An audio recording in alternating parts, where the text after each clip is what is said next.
그때 엉덩이 위에 큰 점이 있었지? 빨간 스웨터를 입고 있었는데요. 오빠! 막 이러면서 울고 막 서로 부둥켜 안고 이 미래의 우리의 자녀들에게, 이 미래 세대들한테 또 그런 전쟁을 겪게 할 수는 없잖아요.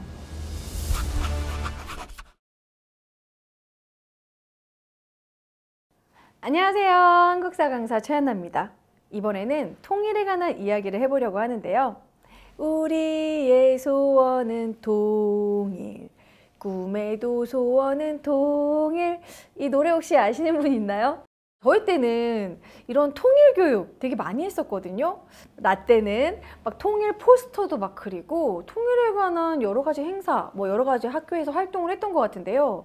제가 초등학교 딸아이가 있는데 요즘엔 학교에서 이런 통일 교육 잘 안 하는 것 같더라고요.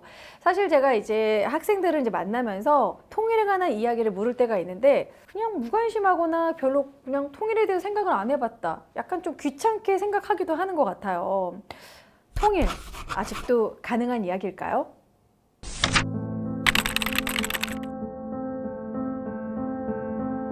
우리가 너무 편하게 일상을 지내다 보니까 잊어버리고 사는 것 같아요, 사실. 근데 이제 가끔씩 북에서 도발을 하잖아요. 북에서 미사일 쏘고 막 핵실험 하잖아요. 이게 사실 우리나라는 너무 자주 하는 도발이라서 그러려니 하는데 이게 외국에선 그렇지 않아요. 외국에서는 한국 전쟁 나는 거 아니야? 오히려 외국 뉴스에서 더 난리고요. 제가 친구가 이제 미국에 부모님이 계시거든요. 이제 미사일 쏘거나 도발하면 미국에서 바로 전화와요. 빨리 들어가라고. 지금 한국 전쟁 난다고. 이게 우리나라만 좀 다소 태평한 게 아닌가. 외국에서는 이 정도로 우리나라를 좀 불안하게 보고 있다라는 거죠. 사실 우리가 일상을 지내다 보면 우리가 분단 국가라는 거, 이게 전쟁이 날지도 모른다는 약간 불안함 잊고 사는 것 같아요. 하지만 현재 우리나라에서는 국방력에 엄청난 비용을 쓰고 있고 막대한 분단 비용을 쓰고 있습니다.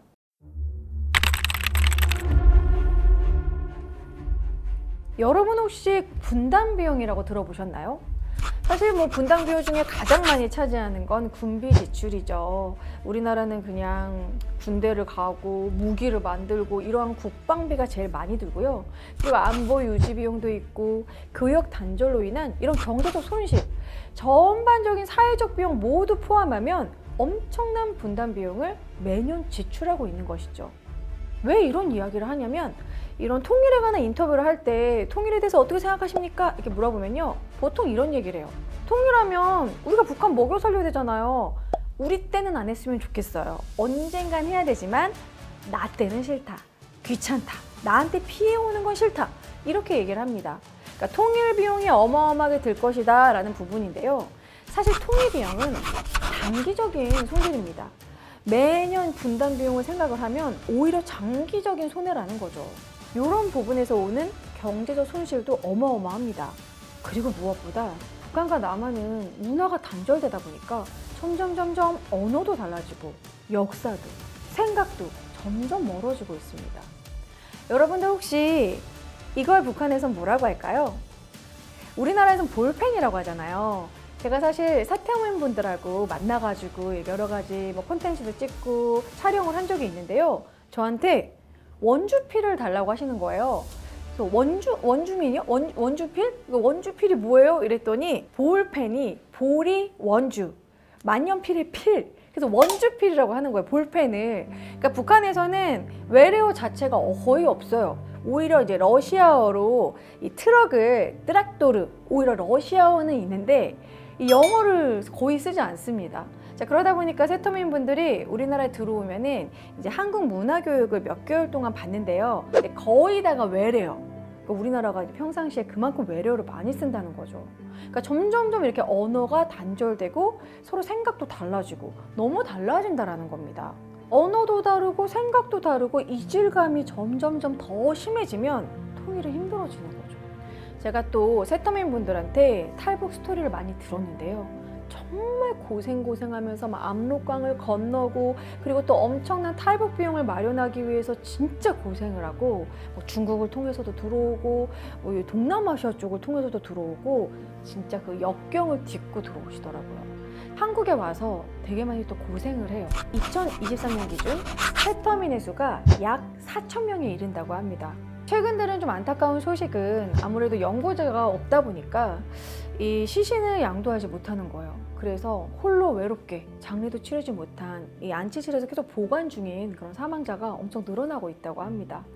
아무래도 이제 코로나 때 경제적인 어려움도 있고 이런 남한 사회 부적응 문제도 있고 그리고 약간 언어라든지 용어도 다르고 약간 새터민에 대한 인식도 좀 사람들이 항상 긍정적일 수는 없기 때문에 여러 가지 어려움으로 인해서 결국 사회 부정으로 이런 케어가 좀 안 되고 있지 않나 이런 생각이 들어요. 그래서 어떻게 보면 이 새터민에 대한 케어도 우리가 좀 생각해 볼 문제가 아닌가 싶습니다. 그리고 무엇보다 여전히 남아있는 이산가족 문제도 있죠. 1980년대에 KBS에서 엄청 유명했던 프로그램이 있습니다. 이산가족을 찾습니다 라는 프로인데요. 누가 이 사람을 모르시나요? 혹시 들어보셨나요? 그게 엄청난 인기였다고 해요. 저는 그 유튜브를 통해서 그 영상을 봤는데 저도 막 과몰입돼서 또 눈물이 나더라고요. 막 뭐 오빠랑 동생인데 막 그때 엉덩이 위에 큰 점이 있었지, 뭐 빨간 스웨터를 입고 있었는데요 오빠 막 이러면서 울고 막 서로 부둥켜 안고 얼마나 평생을 그리워하고 보고 싶어 했는지 그 절절한 눈물이 어마어마해요 진짜. 자, 이런 이산가족 찾습니다 이 프로가 너무 인기를 얻었고 그 기록물들이 유네스코 기록문화유산으로 남아 있습니다. 자, 이렇게 이산가족의 문제, 지금 만나고 싶어도 만나지 못하는 이산가족들은 아직도 명절마다 고향을 그리워하고, 그리고 고향이 북인 실향민분들은 이제 통일이 된 날만 하루하루 손꼽아 기다리고 있습니다.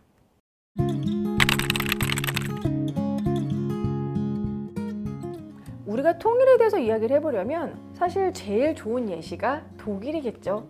1990년에 독일이 동독과 서독이 통일을 하게 되었습니다.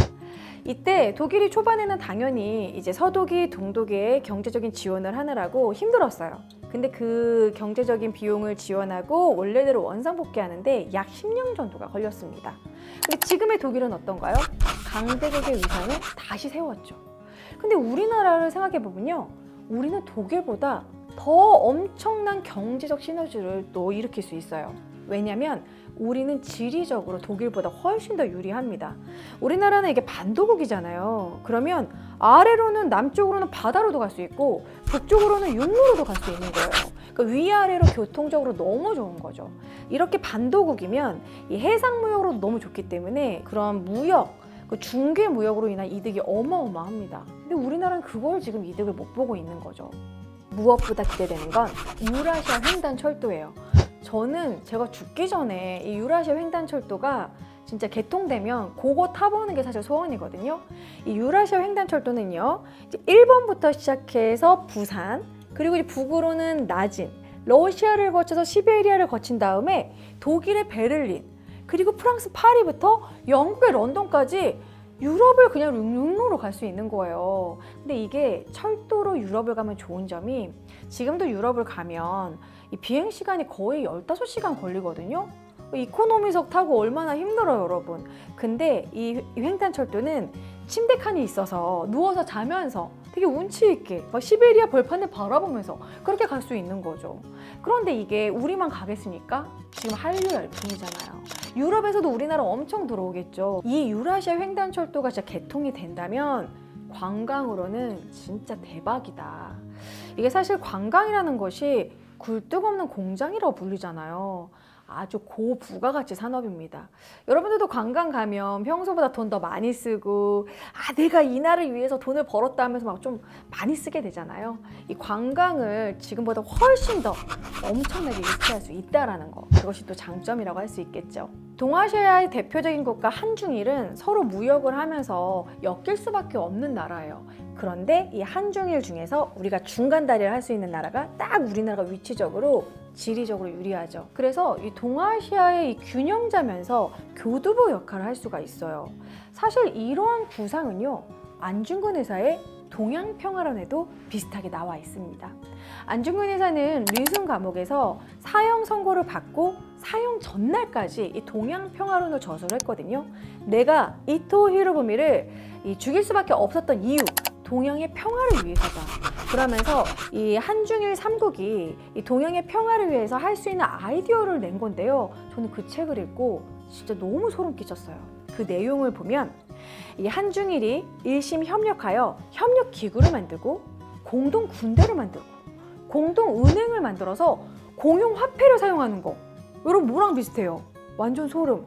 유럽연합하고 똑같잖아요. 이러한 아이디어를 1910년에 냈다라는 거. 이렇게 이 한중일의 동양의 평화를 위해서도 통일은 반드시 필요합니다. 저는 무엇보다 통일이 되면 가장 설레는 점은 고구려 문화유산을 볼 수 있다는 거예요. 이게 사실 삼국의 역사를 공부할 때 뭐 신라의 문화유산, 백제의 문화유산은 많이 봤지만 고구려 문화유산 중에 고구려의 그 고분벽화가 진짜 어마어마한 게 많거든요. 거기다가 뭐 고려의 문화유산부터 해가지고 백두산, 천지, 금강산, 관광자원도 진짜 많거든요. 이런 부분이 너무 아깝다는 거. 그리고 사실 원래 우리나라는 하나였잖아요. 이게 독립운동가분들이 이 분단된 조국을 위해서 독립운동을 한 게 아니라는 거죠. 일제강점기 때 임정을 이끌었던 김구 선생님도 이런 말을 남겼죠. 나는 통일된 조국을 이룩하려고 38도선을 베고 쓰러질지언정 일진의 부찬 안위를 위하여 단독 정부를 세우는 데 협력하지 않겠다. 그러니까 이 분단된 조국은 절대 안 된다는 거죠. 사실 이 1948년 50 총선거 이전에 김구 선생님과 김규식이 같이 이 남북 협상을 하기도 했었거든요. 근데 이제 성공하지 못하고 결국 분단 국가가 이루어진 거죠. 사실 수많은 독립운동가 분들이 목숨을 걸고 광복을 하고 그 지켜내려는 조국은 분단된 조국은 아니었어요. 하나된 조국이었죠. 어찌 보면 이 통일은 우리의 역사적인 과제라고 할 수도 있습니다. 우리를 위해서 희생했던 수많은 독립운동가 분들에게 이 통일된 조국을 안겨주는 게 우리의 과제라는 거죠.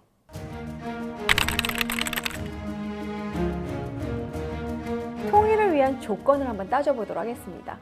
바로 상호 신뢰, 문화 교류, 통일 교육인데요. 상호 신뢰 중요하죠. 근데 저는 사실 신뢰라는 단어를 좀 얘기할 때 이게 사실 우리가 신뢰를 좀 깨는 건 아니지 않나. 우리가 막 평화 모드 만들고 대북 지원하고 이러면 막 웃으면서 서로 대화하고 협상하다가 갑자기 또 뒤에서 도발하고 또 다시 또 좋아졌다가 또 도발하고 최근에는 오물풍선도 막 보내고 그랬잖아요. 도대체 왜 이러는 건가? 약간 무슨 의도지? 그러니까 이런 게 계속 이루어지면 상호 신뢰가 이루어지기 힘들겠죠. 그러니까 서로 평화적인 방법으로 대화를 하고 좀 해결할 문제인 것 같아요. 이렇게 심리전만 하기보다는 서로 간의 신뢰를 쌓아가는 것이 통일을 위한 첫걸음이라고 볼 수 있겠습니다. 그리고 문화교류는요, 이 남북한에 얼어있는 이런 안 좋은 분위기를 좀 녹여줄 수 있는 화해장이 될 수 있는데요. 사실 뭐 예를 들어보면 중국과 미국의 핑퐁 외교를 예를 들 수 있겠죠. 바로 스포츠를 외교에 이용하는 건데요. 뭐 사실 우리나라도 이런 식의 문화교류는 여러 번 이루어졌습니다. 탁구팀을 만들기도 했고 뭐 축구팀도 만들기도 했고요. 1985년에는 이산가족 최초의 상봉도 이루어지면서 이런 문화예술단 서로 교류도 있었어요. 근데 또 요즘에는 또 우리나라 한류가 열풍 아닙니까? 그냥 아이돌들이 그냥 뭐 아이돌 군단이 북에 가서 뭐 콘서트 열면 끝나는 거죠. 막 자본주의의 맛, 오빠들 만나고 언니들, 누나들 만나고 막. 제가 세터민 분들한테 다 들어봤는데요. 우리나라 드라마, K-팝 너무 인기래요. 다 몰래 듣는다고 하더라고요. 장마당에서 다 사가지고 다 듣는다고 하더라고요. 그러니까 그런 식으로 문화 교류 이루어지면 서로 간의 다른 점 주고받고, 뭐 북한의 문화도 뭐 우리 유행한 노래 있었잖아요. 제가 많이 들었던 건 감자, 감자, 왕 감자, 뭐 대홍당 감자 뭐 이런 거 있었잖아요. 우리도 북한 공연 보고 북한에서도 우리 뭐 아이돌 이런 그룹 보고 뭐 이런 식의 문화 교류가 먼저 이루어지면 어떨까 이런 생각이 듭니다. 무엇보다 통일에 대한 교육이 또 필요합니다. 우리 때야 뭐 통일을 주입식 교육으로 통일이 필요하다, 해야 된다 뭐 이런 식이었지만 또 요즘 아이들은 안 그렇거든요. 통일을 했을 때 뭐가 자기한테 이득인지, 오히려 통일을 하게 되면 무엇이 편리해지고 우리에게 오는 경제적 이득이 무엇인지 좀 와닿게 통일 교육을 하는 게 중요한 것 같아요. 아이들이 통일에 대해서 좀 공감을 못하는 것 같아요. 아이들 눈높이에 맞춘 그러한 통일 교육이 시급합니다. 통일에 대한 여러분들의 생각은 어떤가요? 사실 일상생활이 바쁘고 하루하루 막 치열하게 살다 보면 뭐 통일은 뭐 나중에 얘기할 것 같고 뭐 알아서 되겠지 뭐 관심이 없거나 약간 귀찮게 생각하기도 하는 것 같아요. 통일을 위한 첫걸음은 우리의 사회적인 인식을 바꾸는 것부터 시작돼야 된다고 생각합니다. 사실 요즘 MZ세대들한테 통일에 대한 얘기를 하면 태어났을 때부터 분단 국가였고 이게 통일을 해서 나한테 뭐 좋은 게 있나? 뭐 이런 생각을 하는 것 같아요. 나의 그런 기쁨, 나의 행복 이런 게 더 중요하지 공동체와는 점점 멀어지고 있어요. 이 통일에 대한 생각, 통일에 대한 공감대가 좀 부족해 보입니다. 저는 통일은 선택이 아닌 필수라고 생각합니다. 우리는 한민족이었죠. 고조선부터 쭉 하나의 민족이었어요.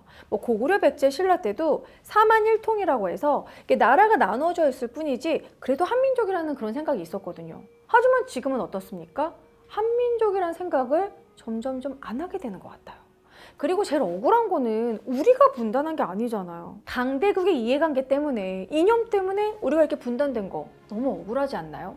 우리는 통일을 이루어야 합니다. 왜냐하면 통일로 인해서 우리가 얻을 경제적 이득과 그리고 무엇보다 강한 나라가 될 수 있다는 거죠. 요즘 전 세적인 추세는 자국의 이익이에요. 뭐 요즘에는 이념이라든지 다른 나라의 외교 이런 부분이 중요한 게 아니라 우리 나라가 강해지는 게 중요합니다. 그리고 한반도의 평화를 위해서도 통일은 반드시 필요합니다. 미래에 6.25 전쟁 같은 그러한 아픈 전쟁이 또 일어나지 않기 위해서는 통일은 정말 선택이 아닌 필수예요. 이 미래의 우리의 자녀들에게, 이 미래 세대들한테 또 그런 전쟁을 겪게 할 수는 없잖아요.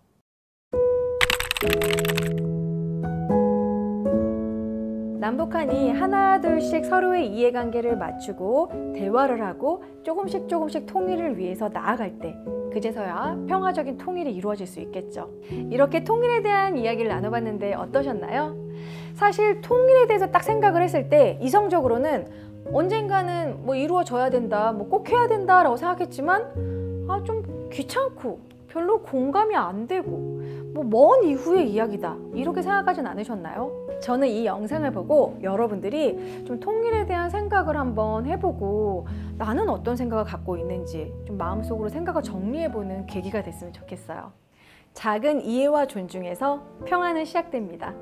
지금까지 최한나였고요. 여러분들도 여러분들만의 통일에 대해서 다시 한번 생각해보는 건 어떨까요? 감사합니다.